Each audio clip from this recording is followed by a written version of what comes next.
Hola amigos y amigas, me presento, soy Angie G, de México a través de su historia. En esta ocasión les voy a presentar un hecho histórico muy apasionante y lamentable para nuestra historia. Lo voy a tratar en 2 videos porque es muy extenso y aún así siempre habrá más de qué hablar del tema. Me refiero a la decena trágica. Como siempre, los invitamos a suscribirse y darle me gusta, tocar la campanita para nuevos videos. Así que sin más que agregar, ¡comenzamos! Cuando Francisco I. Madero llegó a la presidencia de México, mantuvo vínculos con personas afines a Porfirio Díaz. Desgraciadamente, tratando de mantener la estabilidad económica, social y de preservar la inversión extranjera, no realizó grandes reformas en la infraestructura de gobierno y conservó intacto el ejército federal porfirista, limitando y silenciando a las tropas rebeldes. Esto causó que perdiera el apoyo de muchos revolucionarios que consideraban que no se identificaba con las clases marginadas. Los hacendados tampoco estaban contentos, ya que esperaban medidas más enérgicas para frenar la revolución campesina. Zapatista. La prensa lo hizo objeto de críticas que a veces rayaron en la ridiculización, lo que fue debilitando su fuerza política. Cuando algunos revolucionarios lo abandonaron, llamó al general Victoriano Huerta para luchar contra Pascual Orozco y Emiliano Zapata, que se habían levantado en armas. Las élites militares se sumaron a la oposición, buscando la oportunidad para derrocarlo. Entre los dirigentes de este movimiento estaban el general Bernardo Reyes y el general Félix Díaz, que contaban con el apoyo de los porfiristas en el exilio. Después de romper relaciones con Madero, Bernardo Reyes se refugió en San Antonio, Texas, e intentó organizar desde allá un levantamiento. El 16 de septiembre de 1911 proclamó el Plan de la Soledad, que no consiguió apoyo en Estados Unidos ni en México. Al ver que su intento resultó fallido, regresó derrotado a México y se entregó voluntariamente el 25 de diciembre de 1911 en Linares, Nuevo León, desde donde fue trasladado a la cárcel militar de Santiago de Tlatelolco. Félix Díaz encabezó otro levantamiento en Veracruz el 16 de octubre de 1912. Con la intención de restablecer el antiguo régimen, pero fue contenido rápidamente por las fuerzas federales y encarcelado en la penitenciaría de Lecumberri. Madero decidió no ejecutarlos. Los generales Manuel Mondragón y Gregorio Ruiz, acompañados del empresario Cecilio Ocón, se reunieron en octubre de 1912 en La Habana, Cuba. Su intención era organizar una conspiración para derrocar a Madero, por lo que más tarde visitaron en la cárcel a Reyes y a Díaz, quienes estuvieron de acuerdo con los planes. Reyes propuso convocar a Huerta a participar en el movimiento, pero él rechazó la invitación porque consideraba que no era el momento adecuado. Por otro lado, el gobierno de Estados Unidos no estaba de acuerdo con la política interna de Madero, las huelgas, los reclamos por los derechos de los trabajadores y las peticiones de las clases acomodadas de restringir la entrada de capital extranjero afectaban a muchas de sus compañías. Se dio inicio a una campaña contra el gobierno mexicano. Evidenciaba en la prensa estadounidense y en las quejas de su gobierno por la falta de seguridad para sus ciudadanos radicados en México y por una supuesta discriminación sufrida por estos y sus empresas. El embajador Henry Lane Wilson, resentido con Madero, a quien había solicitado un subsidio económico decoroso, solicitud que había sido rechazada, contribuyó en gran parte a incrementar la presión, difundiendo noticias alarmantes y sugiriendo al presidente William Howard Taft la necesidad de una intervención armada o incluso derrocar al régimen maderista. Con todo esto, llegamos a los días trágicos, a los ya muy conocidos días de la decena trágica. Y así empezó el 9 de febrero. La sublevación inició la madrugada del domingo 9 de febrero de 1913 en la Ciudad de México, cuando los generales Manuel Mondragón y Gregorio Ruiz levantaron en armas a un grupo de cadetes de la Escuela Militar de Aspirantes de Tlalpan, así como a la tropa del cuartel de Tacubaya. Sus objetivos eran el Palacio Nacional para capturar al secretario de Guerra Ángel García Peña, la prisión de Santiago Tlatelolco para liberar al general Bernardo Reyes y la prisión de Lecumberri para liberar al general Félix Díaz. Un grupo de vanguardia de la Escuela de Aspirantes logró tomar el control de Palacio Nacional, haciendo prisioneros a García Peña. Gustavo A. Madero, quien había pasado la noche investigando los movimientos de la conspiración y ya había puesto al tanto de los hechos al presidente y al intendente del sitio Adolfo Basso. Sin embargo, gracias a la pronta reacción del general Lauro Villar, fiel al gobierno de Madero, el palacio fue recuperado y los prisioneros liberados. Una pequeña fuerza del 24º Batallón del cuartel de San Pedro y San Pablo y del 1º de Caballería penetró por las puertas traseras, tomando por sorpresa a los golpistas. Mientras tanto, Bernardo Reyes y Félix Díaz habían sido liberados. Los golpistas se dirigieron a Palacio Nacional. Un pequeño grupo de vanguardia, liderado por Gregorio Ruiz, intimidó la rendición, pero fue hecho prisionero. Parte de su tropa desertó y se sumó a los leales. A la defensa se habían unido el coronel Morelos y el vicealmirante Ángel Ortiz Monasterio. El grueso de la columna de rebeldes fue encabezado por Bernardo Reyes. A su llegada al Zócalo los esperaba una línea de tiradores. El general Lauro Villar, encargado de la defensa, salió al encuentro y frente a la presencia de una multitud de curiosos, solicitó 3 veces a Reyes que depusiera las armas. Por su parte, Reyes intentó convencerlo para que se uniera al movimiento golpista. Debido a la negativa de Villar, Reyes intentó irse encima de él en su cabalgadura, lo que desató una profusión de disparos. Reyes fue de los primeros en morir acribillado, mientras que Lauro Villar salió herido en el hombro izquierdo.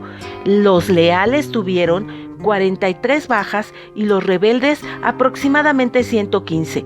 Hubo 805 víctimas en total, la mayor parte, desgraciadamente, civiles. Después de este primer fracaso, las fuerzas rebeldes se desbandaron. A pesar de contar con superioridad numérica, Díaz y Mondragón decidieron refugiarse en la Ciudadela, el edificio que funcionaba como depósito de armas y municiones. Se encontraba resguardado por los generales Rafael Dávila y Manuel P. Villarreal. Fue tomado a traición a las 11:30 de la mañana. Tras un corto intercambio de disparos, Villarreal fue herido y rematado por la espalda. De esta forma, los golpistas tuvieron a su disposición 27 cañones, 8.500 rifles, 100 ametralladoras, 5.000 obuses y 20 millones de cartuchos. Madero, que se encontraba en el castillo de Chapultepec, había sido informado por teléfono de lo sucedido. Alrededor de las 7 de la mañana, García Peña le rindió personalmente los informes de la recuperación del palacio, por lo que el presidente salió rumbo al Palacio Nacional, custodiado por cadetes del Colegio Militar y gendarmes de la capital, que habían sido congregados para su defensa por el licenciado Federico González Garza, gobernador del Distrito Federal, acompañado por miembros de su gabinete y amigos en lo que se denominó la Marcha de la Lealtad. La marcha fue lenta. Tuvieron que detenerse la fotografía Daguerre, debido a que un francotirador de los rebeldes disparó a la caravana desde el edificio de la Mutua. Durante este receso, el presidente Madero fue alcanzado por su hermano Gustavo, quien le informó del fracaso de la segunda intentona.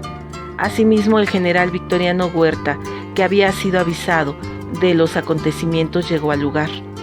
Por instancias del ministro de Guerra, Huerta fue nombrado comandante militar de la plaza, en sustitución del general Villar, quien había sido herido durante el combate. Este hecho sería considerado más adelante un lamentable error. Al llegar a Palacio Nacional, el presidente estructuró la defensa, mandó llamar a los cuerpos militares de Tlalpan, San Juan Teotihuacán, Chalco y Toluca. Se envió a la ciudadela a un grupo de guardias presidenciales al mando del mayor Emiliano López Figueroa para que se pidieran la rendición de los rebeldes, pero este movimiento fue inútil. López Figueroa fue capturado y los leales se dispersaron. Entre ellos logró escapar Francisco L. Urquizo.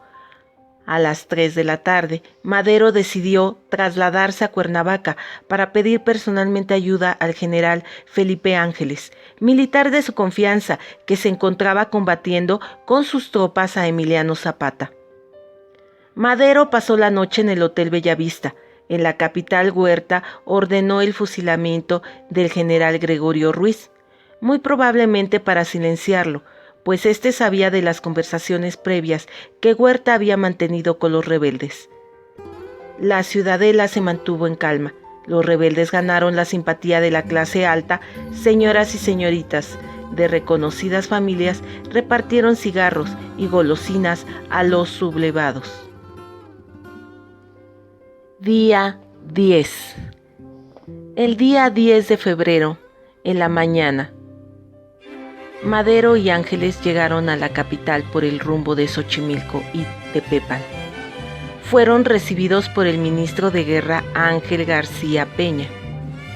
A pesar de la insistencia del presidente para nombrar a Ángeles como jefe de la plaza, el ministro ignoró la petición y decidió respetar el escalafón militar, manteniendo a Huerta en el mando.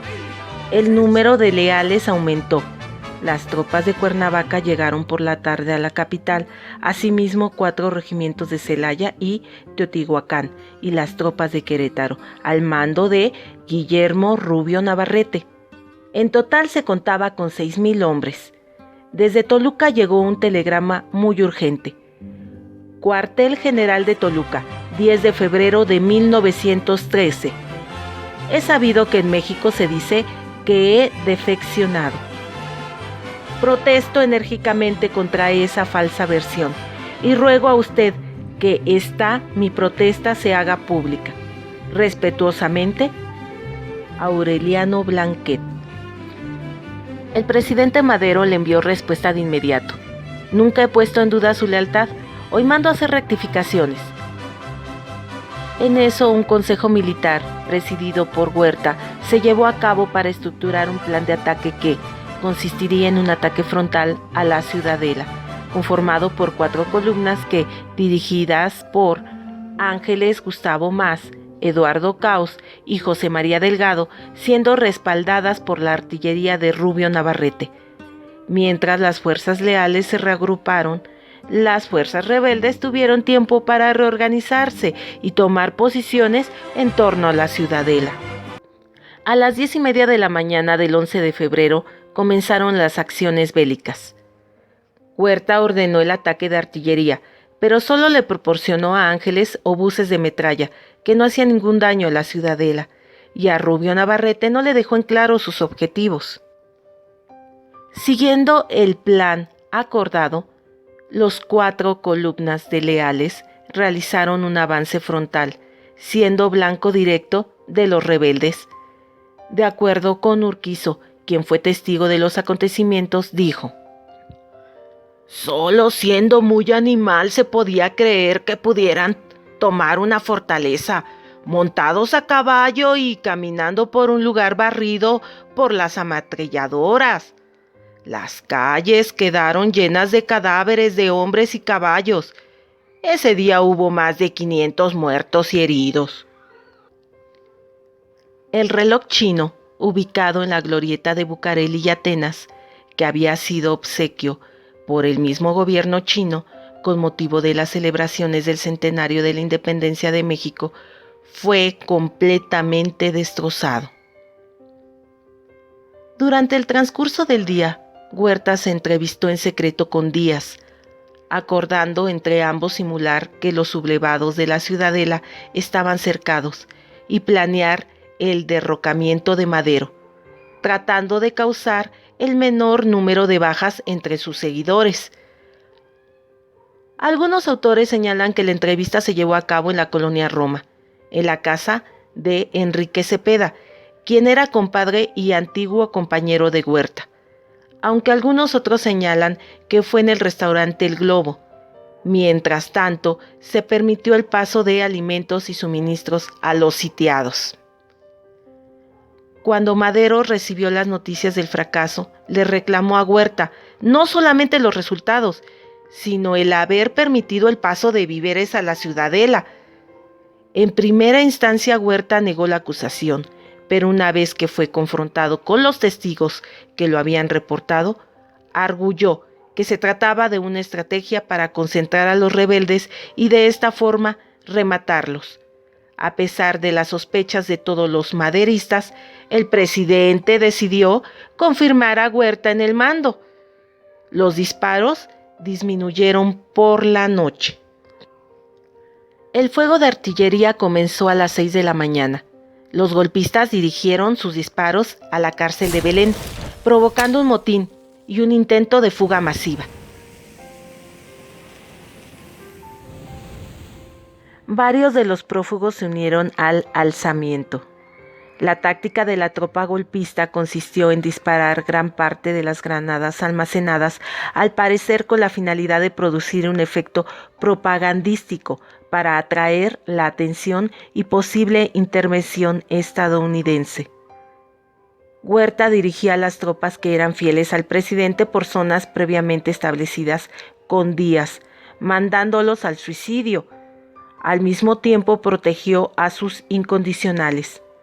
Lanzó una segunda carga de rurales, con resultados similares al día anterior. Las bajas de los leales sumaron 100 de hombres. Estas escaramuzas causaron muchas víctimas civiles entre los vecinos de la ciudadela. De esta forma, se intentó demostrar que el gobierno de Madero era incapaz de frenar la sublevación. Día 13 de febrero. El cañoneo persistió. Un disparo destrozó la puerta mariana del Palacio Nacional. De esta forma, los rebeldes demostraron que lo tenían a su alcance. La lucha armada se extendió por las calles de Victoria, Morelos y Doctor Bertis. Cayeron granadas que dañaron al Club Americano, ubicado en la esquina de las calles de San Francisco y Gante, y al Casino Alemán, en la calle de López. Los golpistas se apoderaron de la torre de la iglesia del Campo Florido, haciendo de este lugar el escenario principal de los combates. El gobierno recibió 2 millones de cartuchos para fusiles y cañones procedentes de Veracruz. El embajador estadounidense Henry Lang Wilson, quien detestaba al presidente Madero, envió informes alarmistas y exagerados de lo que acontecía al presidente de su país, William Howard Taft, con la intención de promover una intervención. Mediante una visita de Enrique Cepeda a la embajada, se concertó una entrevista entre el embajador Félix Díaz y Victoriano Huerta para trazar el plan para eliminar a Madero. Bueno chicos, este video termina aquí. Los espero en la segunda parte. Y como ven, hay muchísimo más que hablar de la decena trágica. Forma parte de nuestra historia, de México a través de su historia. Si les gustó este video, por favor suscríbanse para que puedan estar atentos en los siguientes videos. Denle la campanita y denle un me gusta, nos ayuda mucho. No se olviden de la segunda parte. Suscríbanse. Chao.